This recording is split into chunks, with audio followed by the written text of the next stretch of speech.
pijani Kalmeta, u 4 sata ujutro, slupao u auto, tu neki privatni zid i tako dalje. Politika je takav biznis, čak i jedan portal, to nije novinarstvo. To je jedna mala manjina. Kriminalni ekstrem, ja bih tako nazvao, to je nasilje jedno, jednostavno još ništa. Evo, dragi gledatelji, poštovanje, dobra večer i dobrodošli u još jedan podcast Zadar Newsa. Nije nas bilo neko vrijeme, tehničke poteškoće, uređaj kojega smo koristili neko vrijeme, Focusrite, nažalost, eto, više nije u funkciji. Scarlettov uređaj poslužio neko vrijeme, zahvaljujući vama i vašim donacijama. Zadar News uspio je nabaviti novi uređaj i od srca svima hvala. Svima vama koji ste donirali da bi Zadar News mogao kupiti novi uređaj, odnosno novu miksetu, praktički 2 uređaja u jednom, solidne kvalitete. Radi se o Rodecaster Duo uređaju kroz kojega slušate ovu audio snimku. Eto, zahvaljujući tim vašim donacijama i tome što ste donirali, ja vam se od srca zahvaljujem. S time ste nam omogućili da unutar mislim da je manje od 48 sati skupimo dovoljan iznos da uređaj stigne. Hvala. I u buduće pozivat ću vas u svojim podcastima i u člancima koje objavljujem na Zadar Newsu da ukoliko želite i ukoliko ste u mogućnosti da slobodno donirate Zadar News, s time pomažete da opstanemo kao portal, jer na tržištu gdje nije baš za očekivati da će se na Zadar Newsu reklame pojavljivati, jer znate što bi se onda dogodilo. Pojavi se reklama, onda dođe državni inspektorat, dođe porezna uprava i onda oni koji stavljaju tu reklame, a imali bi itekako veliku vidljivost i čitanost, imali bi problema. Zato ćemo se bazirati na vas, dragi naši čitatelji. Znači, sadržaj na Zadar News uvijek će biti besplatan za sve. I za one koji imaju 1 euro i za one koji ga nemaju. Onaj tko želi, tko može odvojiti euro, 2, 3, 5, 10, 50, ne znam, i može slobodno donirati udruzi Centar za istraživačko novinarstvo. Kažem, u opisu ovog videa imat ćete sve podatke. Oni koji su donirali za Rodecaster Duo, ovaj uređaj kroz kojega slušate ovaj zvuk, znaju kako doći do podataka o gdje uplatiti. Imate i u opisu videa isto tako i PayPal account na kojega također možete uplatiti, ali kroz par dana zaživit će jedna web stranica na kojoj ćete isto moći proći kroz jedan proces i ukoliko, kažem, imate sredstava, ukoliko želite, ukoliko mislite da ovo što radimo ima smisla, moćete nas podržati svojom donacijom dakle na svim donacijama od 1 centa do, ne znam, 150-200 eura koje su bile za ovaj uređaj. Zahvalan sam vam stvarno od srca. Ovo je, nažalost, jedini način da opstanemo kao mediji i to je tako. A sad ćete vidjeti i zašto je tako i o čemu zapravo pričam. Dakle, danas sam u zgradi Općinskog suda u Zadru dobio jedan prekrasan dokument kojega ovdje možete vidjeti, a to je Republika Hrvatska, Općinski sud u Zadru, Republika Hrvatska rješenje. Općinski sud u Zadru u optužnom vijeću sastavljeno od sudaca Silvane Brale te Jasne Ančić Barić i Ksenije Bratković, kao i članove vijeća uz sudjelovanje Marine Pavić kao zapisničara u kaznenom predmetu protiv Hrvoja Bajla i Domagoja Margetića, riješio je 1. Na temelju članka, sad se tu objašnjava, vraća se optužnica Općinskog državnog odvjetništva u Zadru od 2. listopada 2023. Znači, davno je bilo to, protiv Hrvoja Bajla i Domagoja Margetića iz kaznenog djela 144 kaznenog zakona, bla bla bla. I kaže ovako, jer činjenični opis djela ne proizlazi iz ranije pribavljenih dokaza, te radi boljeg razjašnjenja stvari. Dakle, iz ovoga je i više nego razvidno da je gospođa Darija Buškulić Padovan, koju vidite na ovoj fotografiji i o kojoj sam vam pričao zadnjih godinu dana, a pričat ću vam još puno toga i još dulje od godinu dana. Da je ona u suradnji sa svojom dragom kolegicom Brankom Rukavinom namontirala i napakirala lažnu optužnicu protiv moga kolege Domagoja Margetića i mene. Dakle, njoj je optužnica po nalogu uskočkog okrivljenika kojeg se tereti za krađu više desetaka milijardi, njega i Zdravka Livakovića. Dakle, Kraken koji je osnovan u Zadru, osnovao ga ovaj čovjek. Šef zločinačke organizacije u Zadru, Božidar Kalmeta, preko svojih ljudi u državnom odvjetništvu, preko svojih policajaca. Domagoj Knez je bio prvi koji je bio Kalmetin, pazite ovo, on ga je ispitivao, bio mu i zapisničar. Znate što to znači? Dobro. Naravno tu je i Bore Mršić, što ćemo bez njega? On je sudjelovao u jednoj prljavoj akciji, dakle, to su moje informacije koje kao novinar imam i u koje duboko vjerujem da su točne. On je sudjelovao u jednoj prljavoj akciji u kojoj se dan prije nego što je planiran, dakle dan prije nego što smo uhapšeni Domagoj i ja, na tom sastanku bili su Božidar Kalmeta, Igor Musap, Bore Mršić, Branka Rukavina i njen dečko William Kotlar, koji se u tekstovima Zadar Newsa pronalazi kao osoba opisana koja je dobila otkaz u carini i koja je pravomoćno osuđivana za dilanje heroina i kokaina. Zašto se Kotlar pronalazi u tim tekstovima? To možda možete njega pitati, ja neću dalje. Vraćamo se na ovaj dio.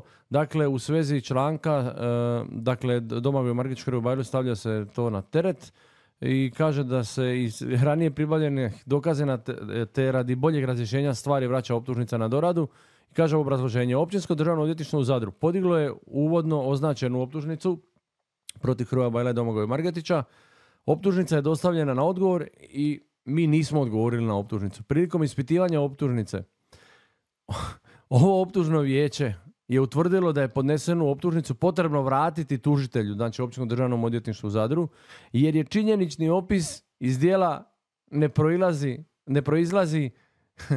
proizlazi iz ranije pribavljenih dokaza, te radi boljeg razrješenja stvari. Znači oni njima ovdje stalno pišu radi boljeg razrješenja stvari, stalno im govore da činjenice iz spisa ne odgovaraju optužnici. Dakle, ovo je jedna zidarska šamarčina Dariji Buškulić Padovan i Branki Rukavini. Te radi boljeg razrješenja stvari, pri čemu se napominje da su oba dijela opisana u jednom činjeničnom opisu te čine jedinstvenu cjelinu. Naime, okrivljenici se optužnicom među ostalim terete da su dana 30. srpnja 2023. oko 18 sati kako bi ponovno došli do oštećenika Božidara Kalmete, došli na otok Ugljan, mjesto Poljana, do kuće za odmor na adresi Grdovićev prilaz 15, koja je u vlasništvu Ante Grdovića, punca oštećenika Božidara Kalmete, u kojoj su u to vrijeme boravili kao gosti članovi obitelji Taylor, državljani Ujedinjenog Kraljevstva, te unatoč tome što je dvorišni prostor kuće ograđen zidom visine 180 cm i biljni raslinjem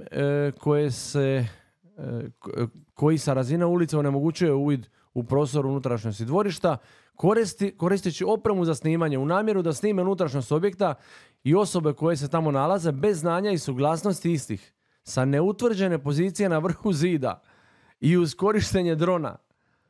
Pozivamo još jedan put Dariju Buškulić Padovan da kaže o kojem se dronu radi, koje marke i koji je serijski broj tog uređaja. Snimali iznad te nekretnine, pa tako bez dozvole sačinili fotografije, a na kojima je vidljiva maloljetna rođena 2011. godine odjevena u kostim, koja se kupa u bazenu kuće, te njezin otac Richard Marcus Taylor bez odjeće na gornjem dijelu tijela koji hoda po terasi uz bazen, nakon čega su tako sačinjene fotografije prenijeli na odgovarajući mediji da bi ih objavili na internet portal Zadar News kao i javno dostupnu Facebook stranicu tog portala, na koji način su omogućili da ih pregleda veliki broj osoba, pritome navodeći da se radi o tajnoj vili zločinačkog klana Božidara Kalmete, a koja sve postupanje je kod oštećenika i žrtve Božidara Kalmete kao i članova njegove obitelji izazvalo osjećaj uznemirenosti, neugode i nesigurnosti. Jadan čovjek. Te povrijedilo njegovo dostojanstvo, zamislite vi to, nakon čega se isti obratio policiji. Sad kaže ovako, broj 5, kazneno djelo neovlaštenog slikovnog snimanja iz članka 144 stavak 1. Onaj drugoga koji se nalazi u stanu ili prostoru posebno zaštićenom od pogleda neovlaštenog slikovnog snimi ili takvu snimku uporabi ili učini dostupno trećoj osobi i na taj način povrijedi njegovu privatnost. Dakle, radnja počinjenja ovog kaznenog djela određena je alternativno, a obilježja djela ostvarena su samo ako je prouzročena povreda privatnosti snimljene osobe kao posljedica djela. Radi se o materijalnom kaznenom djelu predviđanja kod kojeg treba utvrditi nastup posljedice. U činjeničnom opisu djela državni odvjetnik, ovo je sad ruganje državnom odvjetništvu, brutalno ruganje, ali sa intelektualne razine. Dakle, u činjeničnom opisu djela državni odvjetnik nije jasno naznačio tko su oštećenici žrtve kaznenog djela iz članka 144 stavak 1 Kaznenog zakona /11 koje se sukladno članku 144 progoni po prijedlogu, a nije naznačena niti posljedica djela u pogledu koje počinitelj mora postupati barem s neizravnom namjerom. Iz ovako koncipiranog činjeničnog opisa nejasno je li oštećenik žrtva predmetnog kaznenog djela maloljetna osoba, Richard Marcus Taylor ili Božidar Kalmeta.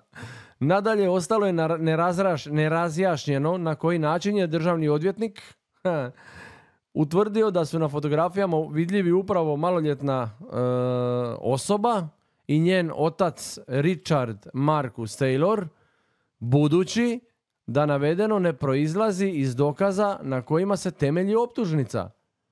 A tako tijekom državno-odvjetničkog istraživanja u svojstvu svjedoka nije ispitan Richard Marcus Taylor. Ostale su nerazjašnjene i druge okolnosti počinjenja ovog kaznenog djela i sad pazite ovo, pri čemu se napominje da svjedoci Božidar Kalmeta, Branka Kotar i Ante Babić, tajnik Božidara Kalmete 10 godina, ljubitelj sira, saborski zastupnik od nedavno, koji su ispitani tijekom državno-odvjetničkog istraživanja, o ovom dijelu nemaju neposrednih saznanja. Stoga je potrebno u svojstvu svjedoka ispitati Richarda Marcusa Taylora na okolnosti utvrđivanja identiteta osoba na fotografijama, ali i na okolnosti počinjenja kaznenog djela neovlaštenog slikovnog snimanja, a po potrebi izvesti i druge dokaze.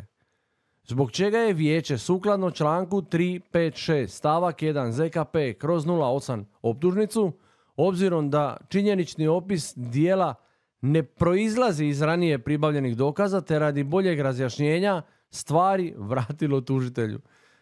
Sad tu je dalje opisano što je opisano. Dakle, vi imate jednu nadrealnu situaciju da imate Branku Rukavinu i da imate Dariju Buškulić-Padovan. Imate državne odvjetnice koje su montirale, izmislile optužnicu koja ne postoji. Sud im je srušio, uništio, zgužvao, rasparao i zapalio optužnicu. Završena priča. Optužnica ne postoji. Dakle, ona je poništena. Ona ne postoji i unutar 6 mjeseci državno odvjetništvo mora pribaviti nove nepostojeće dokaze kako bi opstala cijela optužnica. A sve ovo, kažem, organizirao je šef zločinačkog krakena u Zadru, Božidar Kalmeta, uskočki okrivljenik kojega, ako je pravde i pravice, čeka dugogodišnja robija, ali, kažem, činjenica je da je ono što je Zadar News objavio čisto, legalno i po zakonu. I nema apsolutno nikakvih zapreka da ono što objavljujemo se okarakterizira kao kršenje zakona. Ajmo ovako. Pozivam ovom prilikom Poreznu upravu, područni ured u Zadru, da napravi porezni nadzor nad Antom Grdovićem, vlasnikom nekretnine na adresi Grdovićev prilaz 15. Marija Magaš, pročelnica Porezne uprave Zadar. Napravite nadzor nad ovom nekretninom koja se nalazi na 70 metara kvadratnih u katastru, koja se iznajmljuje kao kuća za odmor sa 8 smještajnih jedinica, 8 kreveta za spavanje, a zapravo u naravi Zadarska županija, Zadar News odbija dostaviti podatak o kategorizaciji ovog objekta. Podatak kojega je Domagoj Knez odlučio Zadar Newsu, odlučio Državnom odvjetništvu, policiji, kome dostaviti o tome gdje je ugovor između Engleza i Ante Grdovića. Meni je na telefon rekao da će te podatke i taj ugovor on dostaviti. Još jedna osoba je slušala taj poziv. Velebni policajac to nije dostavio nigdje. A možda zato jer tog ugovora nema. Dakle, Porezna uprava i gospođa Marija Magaš trebali bi doći do ugovora između Taylora i Grdovića. Pa da vidimo koliko je poreza plaćeno.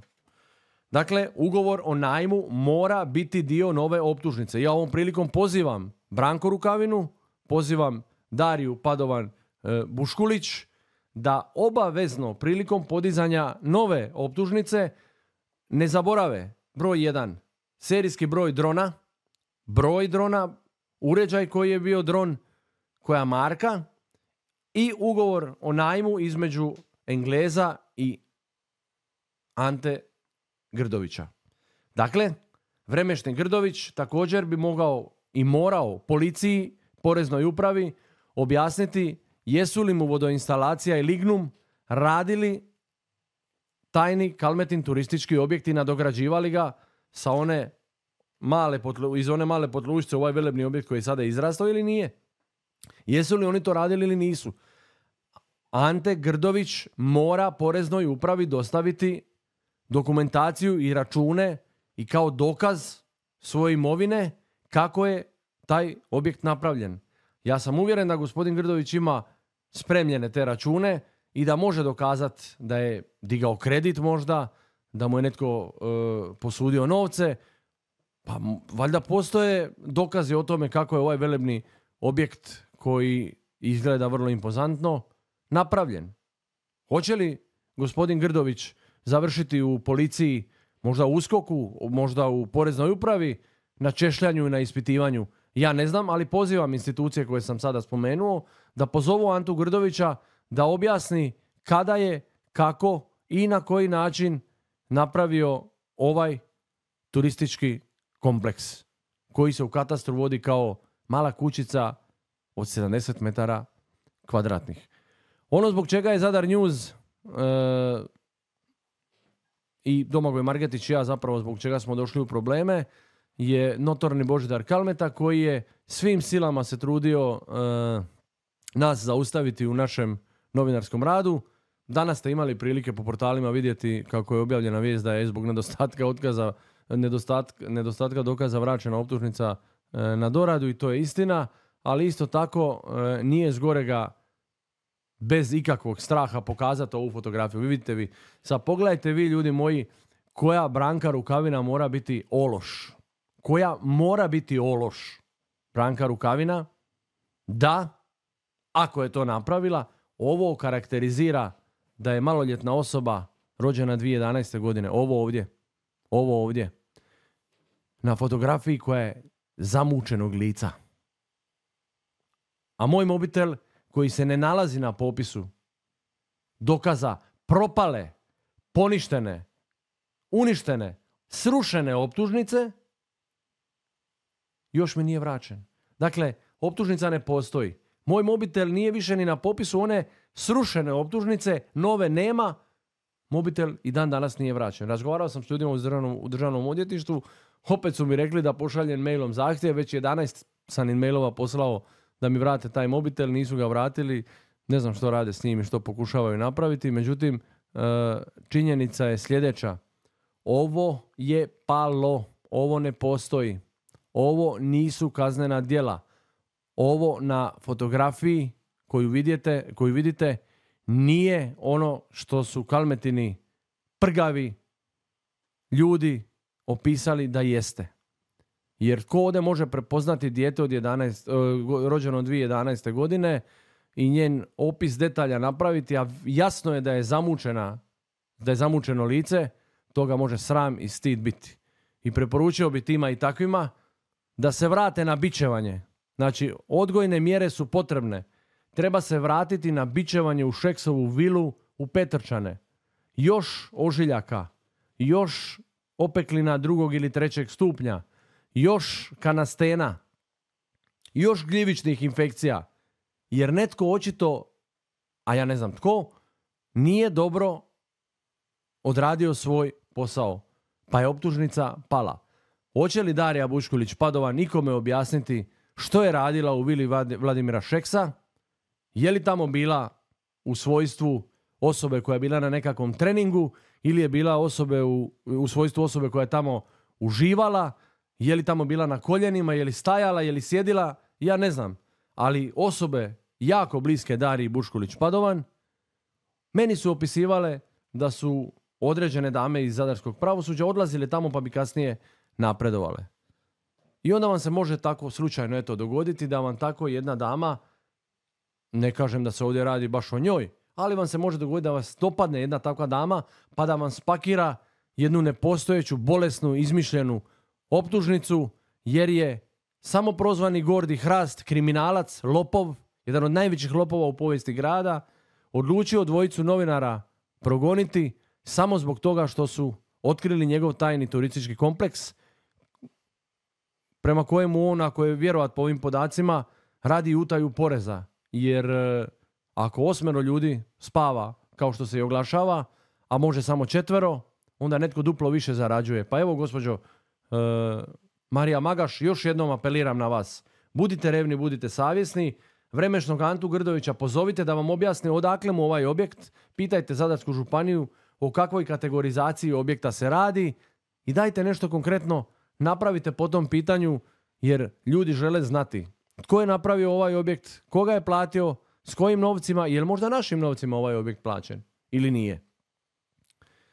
Isto tako, ponovit ću još jednom ovdje kako se, kada je u pitanju Božidar Kalmeta, radi naravno o osobi koja je, vidjeli ste, više puta sam pokazao, koji me je u 1. mjesecu 2018. slao ulizivačke poruke da želi biti sa mnom prijatelj, družite i sa mnom na ručak.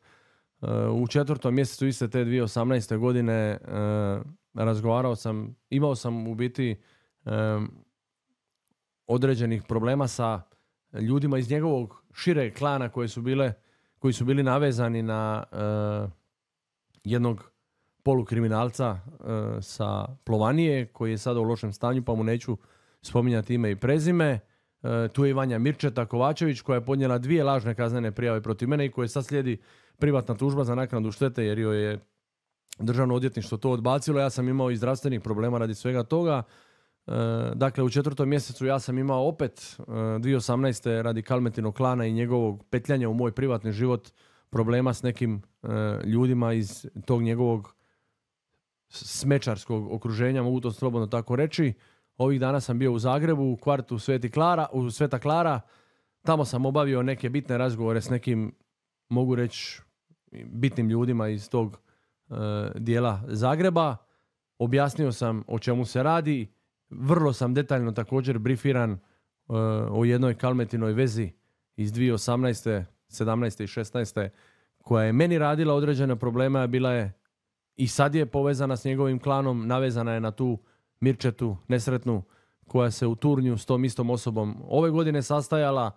Planirale su, prema mojim informacijama, vrlo pakosne stvari. Meni na kraju se sve to odbilo o glavu. Vidjeli ste što se dogodilo sa sutkinjom Mitrom Meštrović. Dakle, imamo jedan propali, uništeni, slomljeni kraken, slomljenu ekipu, ne u fizičkom smislu, nego u nekom drugom, intelektualnom, podkapacitiranu ekipu. Imate notornog Boru Mršića koji je prema informacijama koje ja posjedujem kao novinar na tom sastanku s Brankom Rukavinom, Božidarom Kalmetom, tim Vilijamom Kotlarom i tom ekipom dogovarao kako nas hapsiti i nisu bili u stanju ni spakirati optužnicu koju sud neće srušiti. I ono što uvijek govorim, u zadarskom i u hrvatskom pravosuđu, u duboko sam uvjeren, postoji više od pola ljudi, mnogo više od pola ljudi koji su pošteni i pravedni, a radi ološa i smrada, koji dobivaju teške tjelesne ozljede i batine u Šeksovoj vili, dolazimo do situacija da se cijelo pravosuđe dobije nekakvu karakterizira ih se kao kriminalce, kao mafijaše, kao lopove, kao ljude koji iznuđuju, uzimaju mito. Međutim, to nije tako. Ova odluka koja je danas donesena ispravna je i to je još jedan pokazatelj da u zadarskom pravosuđu ima poštenih i moralnih ljudi. Međutim, kad vam ovaj upišani čiča, djedica, bivši udbaš, sad ne znam je li upišan ili usran ili oboje, kad vam on kadrovira sa zadarskim pravosuđem, a i državnim, kada se kod njega odlazi po batine, primanje i davanje i kada se kod njega ide na lekcije iz pravosuđa i kada se nakon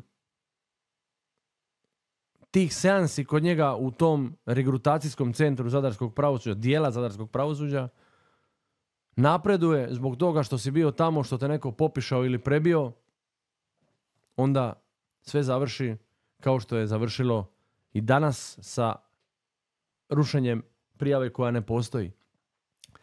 Sa rušenjem jednog montiranog, kriminalnog i mafijaškog procesa koji nikad neće proći. Hrvoje Bajlo nikad nije bio osuđivan, ni će ikad biti osuđivan. A Božidar Kalmeta je kriminalac i to će vječno ostati. Evo, dragi ljudi, završit ću za danas. Pozvat ću vas još jednom da ukoliko ste, evo i što sam zaboravio na početku, ali dobro, ukoliko ste registrirani na YouTube-u, ukoliko imate Gmail, kliknite like na ovaj video, kliknite subscribe i ono malo zvonce pored njega kako bi notifikacije stizale na vrijeme. Vama je to besplatno, a nama jako, jako puno znači. I još ću vas jednom za kraj pozvati, ukoliko ste u mogućnosti, ukoliko imate neka sredstva koja želite odvojiti da bi Zadar News mogao nastaviti normalno funkcionirati kao i do sad. Evo, kao što smo kupili ovu miksetu, slobodno donirajte Zadar News, vaš novac, 1 euro, 2, 5, 10, nebitno, koliko god želite, koliko god možete, ići će u istraživačko novinarstvo. Istraživačko novinarstvo je najskuplje. Znate kako prolaze istraživački novinari koji predano i pošteno rade svoj posao, kako žive i kako preživljavaju. Dakle, vaša podrška nam je iznimno bitna. U ova 2 dana ove akcije skupili smo za uređaj, ja sam mislio da, nije da nisam vjerovao da nitko neće nešto donirati, nego mi je nadrealno bilo, prvo mi je bilo neugodno uopće ikog pozvati da donira. Ali zašto ne? Ukoliko netko želi, slobodno može donirati. Zadar News će biti besplatan uvijek za one koji imaju i one koji nemaju novac i tu smo uvijek za vas. Evo, još jednom vas sve pozdravljam i kao i uvijek svim ljudima dobre volje, pozdrav i sve najbolje.